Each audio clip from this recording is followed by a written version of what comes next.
Well, we've been reporting on the dismantling of Occupy Wall Street occupations from around the country for months now. But all the while, the one right here in Washington, D.C. has remained standing. That is, until now.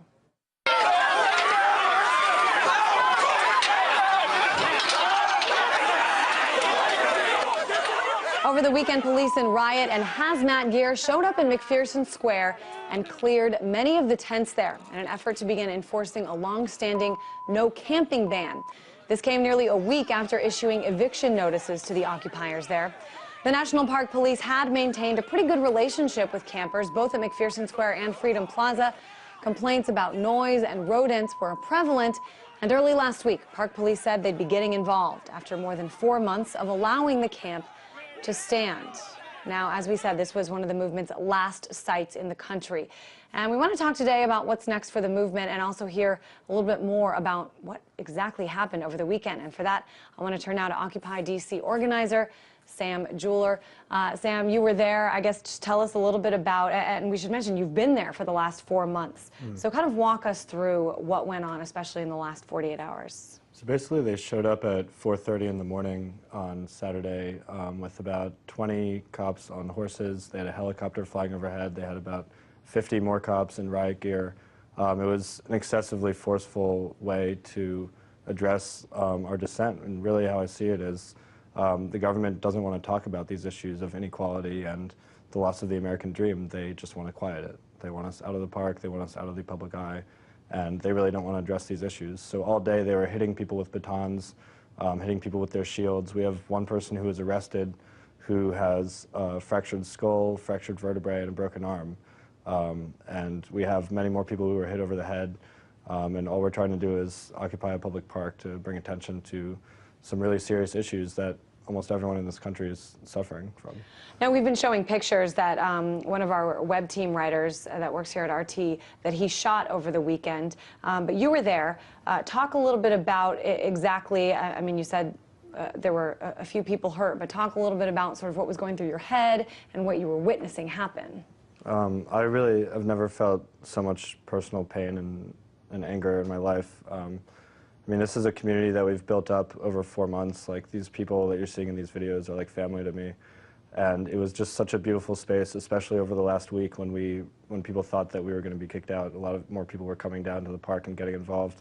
We had people coming every night, from congressional staffers to people coming out of bars, just coming into the park and wanting to talk about issues with us. And that's really what it's for. And the police came in and they really didn't care about whether they hurt people or not. They were arresting people left and right for just being in a park.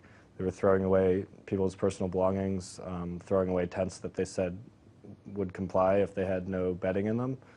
They broke their own promise and threw them away. And we're showing pictures right now of the Tent of Dreams that was up. Talk a little bit about the significance of that. That has not been up the whole time. That only went up after those eviction notices were issued at the beginning of last week. Right. So we put up the Tent of Dreams kind of as a symbol of we should be able to sleep in this park because we have a dream for this country, like Martin Luther King had a dream.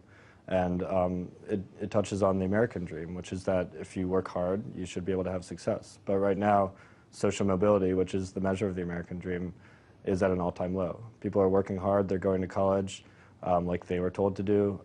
They were promised that when they got out of college, there'd be a job for them. And most of the time now there isn't. And the average student graduating from college now is $25,000 of debt. The average student, $25,000 of debt. So it's no longer that you come out of college and you start with nothing. You actually start in the negative. It's a big hole to try to crawl out from. Yeah. I think it's interesting how you were saying that this movement and this occupation in particular, and the fact that it's in D.C. I mean, it's a few blocks from our studios. It's also just a few blocks from the White House. So you were saying you had actual congressional staffers coming down to talk with you guys, and you know, the whole sort of variety of people that is in D.C. that they would just stop by. So for that reason, to me, it sounds like the occupation, having the tents there, having people there 24/7, has served as sort of a marketplace of ideas, a place to come and discuss things. Exactly. What happens now that the camp has been dismantled? You know, it's a good question. I think the movement is going to look a little different in D.C. now. We still have our info tent in the park. We still have our library with over 1,000 books. People are free to come and borrow and bring back whenever they want. So it's still going to be, I think, a marketplace of ideas. People won't be sleeping there, but we will have a constant presence. I think the important thing to realize is that this movement is not just about the people sleeping in the park. This is about you sitting at home watching this on TV.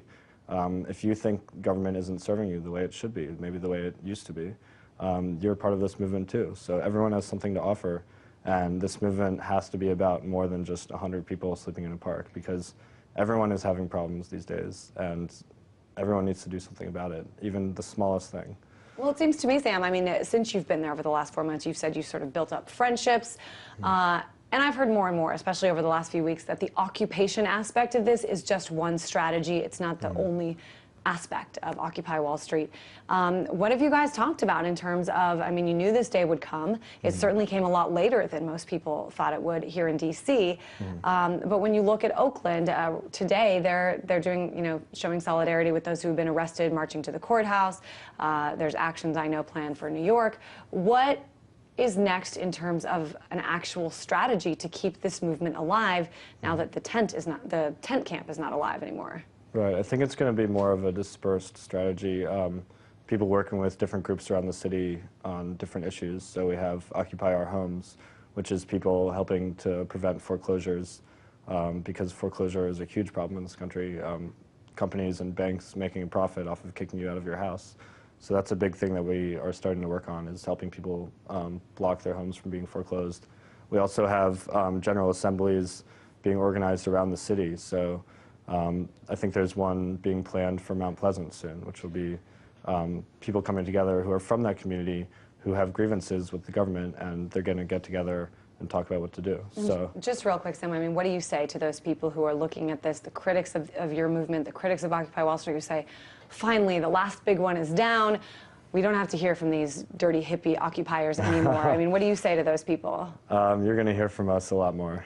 This is far from over. In fact, we had more people coming and getting involved once they saw first the Tent of Dreams go up, and then once they saw the brutality that was inflicted on us by the police. So this movement's only getting bigger. There's so many problems to tackle, and everyone knows it. So. All right, Occupy DC organizer Sam Jeweler, we appreciate you coming and sharing your experiences with us. Thanks for having me. Here on RT. Thanks.